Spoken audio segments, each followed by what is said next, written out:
ఇందాక గౌరవ శాసనసభ్యులు కామినేని శ్రీనివాసరావు మాడుతూ అప్పుడు అందరూ ఇండస్ట్రీ కలవడానికి వెళ్ళినప్పుడు సైకో గారిని చిరంజీవి గారు గట్టిగా అడిగితే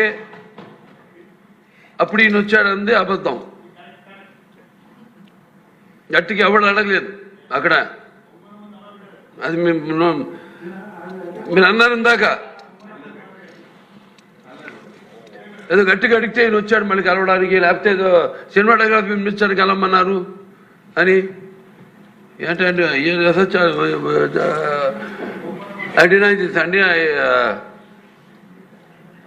అవి వింటాను ఓకే, అవమానించడం ఆయన ఓకే.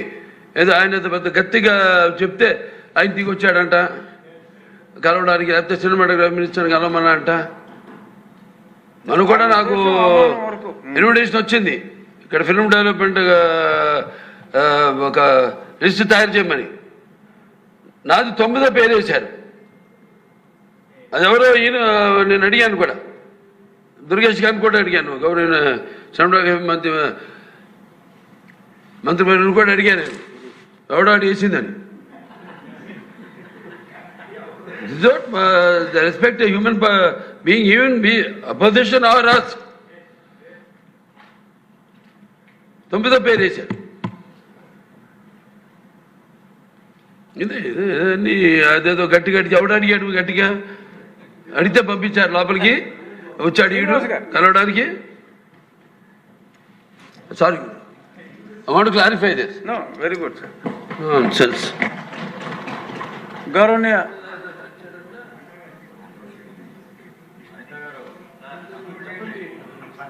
అయిపోయింది. గౌరవనీయ ముఖ్యమంత్రి వర్యులు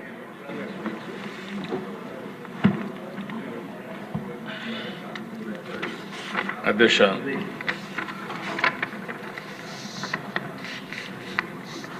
మొట్టమొదటిసారిగా డీటెయిల్డ్గా లా అండ్ ఆర్డర్ పైన మనం చర్చ చేస్తున్నాం. 19/24 జరిగినటువంటి హ్యూమిలియేషన్, జైలుకు పోయిన వాళ్ళు, తప్పుడు కేసులు పెట్టించుకున్న వాళ్ళు, రాష్ట్రాన్ని వదిలిపెట్టిపోయిన వాళ్ళు ఒకరు కాదు అధ్యక్ష. ప్రజాస్వామ్యాన్ని కాపాడాలి అని మాట్లాడిన వాళ్ళందరూ కూడా బాధితులే. ఈరోజు ఇక్కడ స్పీకర్ గారు ఉన్నారు. ఆయన్నైతే నాకు బాగా జ్ఞాపకం, అయ్యన్న పాత్రుడు గారిని. కడాన ఆయన పైన పెట్టిన కేసు అటెంప్ట్ టు రేప్. ఈ వయసులో ఆయన పైన దట్ ఈస్ ది ట్రీట్మెంట్.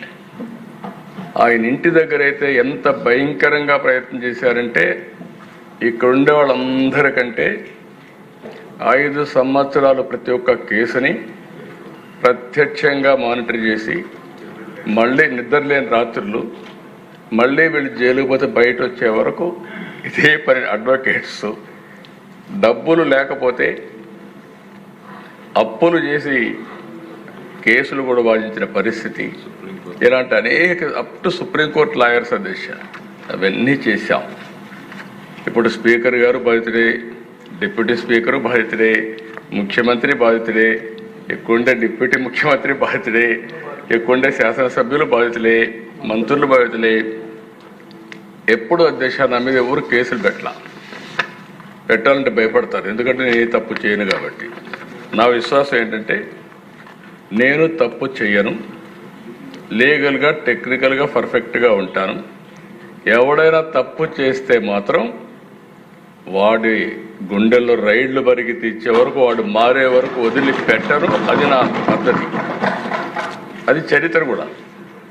ఒక ముఖ్యమంత్రిగా ఉండే వ్యక్తి దానికంటే అధ్యక్ష ముందు ఒకసారి చూస్తే నా మీద 17 కేసులు. కడాన నేను అడిగితే ఎందుకైనా నా మీద కేసు పెట్టారు, ఏం పెట్టారు చెప్పంటే, తెల్లవారు నిద్ర లేపి రాత్రి తలుపులు కొడితే బయట వస్తే ఏం కేసు పెట్టారు చెప్పమంటే, కేసు మళ్ళీ ఇస్తాం, ఎఫ్ఐఆర్ మీరు వెహికల్ ఎక్కమన్నారు, వాట్సాప్లో పంపిస్తామన్నారు. అంటే